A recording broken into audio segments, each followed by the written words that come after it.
Zaman sekarang, internet seakan menjadi kebutuhan utama setiap orang. Internet digunakan hampir di setiap kegiatan dan kesempatan dalam kehidupan sehari-hari. Banyak sekali kegiatan yang terbantu dengan kehadiran internet, sehingga dapat diselesaikan lebih cepat dari waktu yang seharusnya. Namun, tahukah kita sejarah dari internet itu sendiri? Internet ternyata memiliki sejarah yang cukup panjang. Internet singkatan dari Interconnection Networking. Secara harfiah bisa diartikan jaringan yang saling berhubungan, yang merupakan jaringan komunikasi global yang menghubungkan jutaan jaringan komputer di seluruh penjuru dunia menggunakan media komunikasi satelit. Internet dari awal sebenarnya diciptakan untuk koneksi antar komputer di seluruh dunia. Seiring berjalannya waktu, smartphone juga menggunakannya karena semakin hari handphone pun makin canggih. Internet berawal pada tahun 1969 dan pada saat itu internet hanyalah sebuah jaringan komputer yang dibuat oleh ERPA.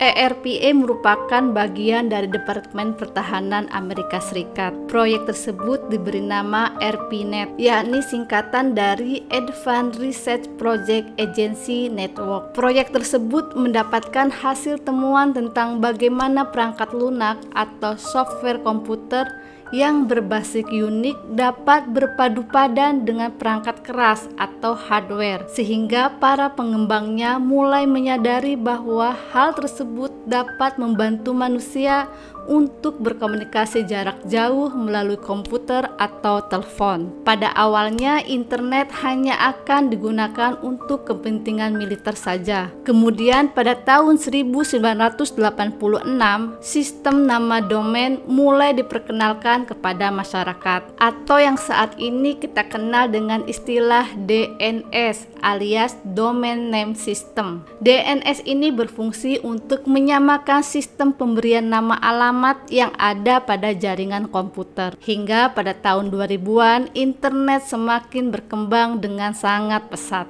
Kehebatan internet kini telah menggerus sebagian besar media komunikasi konvensional seperti telepon, radio, televisi, surat kabar, dan lainnya. Berawal dari sebuah proyek militer, penemuan internet terus dikembangkan hingga pada akhirnya menjadi internet seperti yang kita kenal sekarang ini.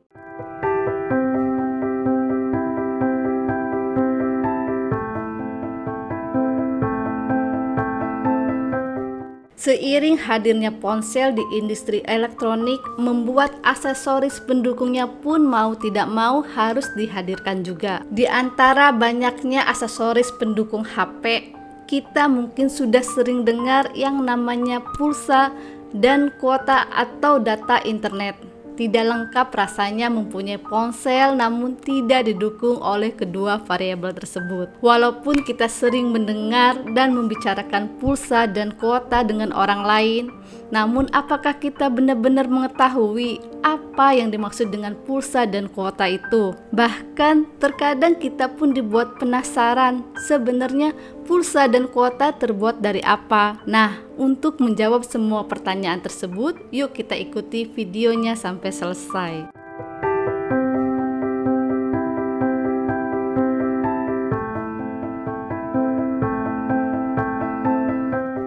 Menurut Kamus Besar Bahasa Indonesia, pulsa adalah satuan perhitungan biaya telepon. Jika diartikan secara umum, pulsa memiliki arti sebagai media penghubung untuk sarana berkomunikasi baik jarak dekat maupun jarak jauh. Pulsa sebenarnya bukanlah kata yang benar untuk menyebut satuan perhitungan biaya telepon. Kata yang benarnya adalah voucher. Pada awal kemunculannya pertama kali, para provider operator seluler di Indonesia menggunakan istilah voucher isi ulang karena memang tujuannya untuk mengisi ulang kembali saldo kredit pada nomor yang kita gunakan. Namun seiring waktu, para provider mengubah istilah voucher menjadi pulsa. Mungkin tujuannya supaya lebih mudah diingat dan lebih familiar di telinga masyarakat Indonesia. Pulsa sendiri memiliki jenis yang beragam berdasarkan fungsinya. Tidak hanya berfungsi berfungsi untuk ponsel saja, melainkan ada macam jenis pulsa yang lainnya. Kategori pulsa berdasarkan fungsinya ada 3. Pertama, pulsa telepon atau handphone, digunakan untuk melakukan hubungan komunikasi jarak jauh lewat suara. Sesuai namanya, pulsa ini khusus digunakan oleh handphone saja. Untuk berkomunikasi bisa dilakukan menggunakan ponsel biasa, tidak harus smartphone atau ponsel pintar. Kedua, pulsa SMS memiliki kegunaan untuk mengirim pesan teks berupa SMS. Nominal pulsa yang tersedia nantinya akan berkurang sesudah mengirimkan setiap pesan. Pulsa jenis ini mulai ditinggalkan oleh banyak orang karena ketinggalan zaman serta telah tergantikan oleh aplikasi perpesanan online yang menggunakan kuota seperti WhatsApp, Telegram, dan lain-lain. Ketiga, pulsa listrik. Yang satu ini agak sedikit berbeda dari 2 sebelumnya, karena pulsa jenis ini secara khusus digunakan untuk membayar tagihan listrik. Nantinya pengguna harus top up pulsa terlebih dulu untuk menikmati layanan listrik PLN. Sedangkan kategori pulsa berdasarkan bentuk terbagi 2. Pertama, voucher fisik. Pulsa voucher fisik adalah proses isi ulang yang bentuk fisiknya terlihat, yakni berbentuk seperti kartu perdana ataupun voucher belanja. Di dalam voucher fisik terdapat beberapa digit angka yang dipakai untuk mengisi ulang pulsa nomor handphone. Yang kedua, pulsa elektrik. Pulsa elektrik adalah pada saat isi ulang tidak ada bentuk fisiknya sehingga disebut elektrik. Isi ulang dapat di top up oleh chip khusus keluaran provider. Contohnya chip M-Kios untuk Telkomsel, chip dompet pulsa untuk XL, dan chip M-Tronic untuk Indosat. Atau kita bisa menggunakan multi chip operator. Bila kita melakukan pengisian ulang pulsa, maka akan langsung otomatis terisi sesuai dengan nominal yang diinginkan.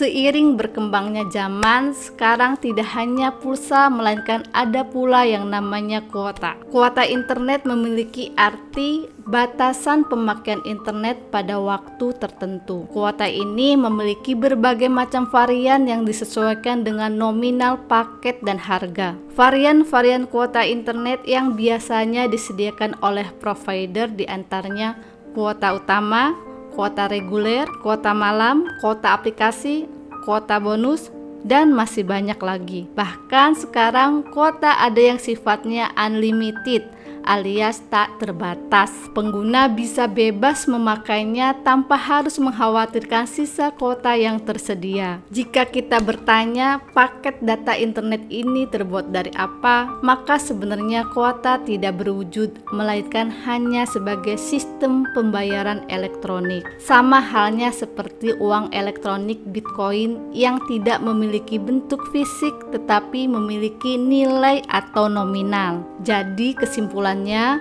pulsa dan kuota tidak ada wujudnya. Jika diberi contoh, mungkin seperti sinyal listrik, sinyal optik, ataupun gelombang radio, dan seterusnya.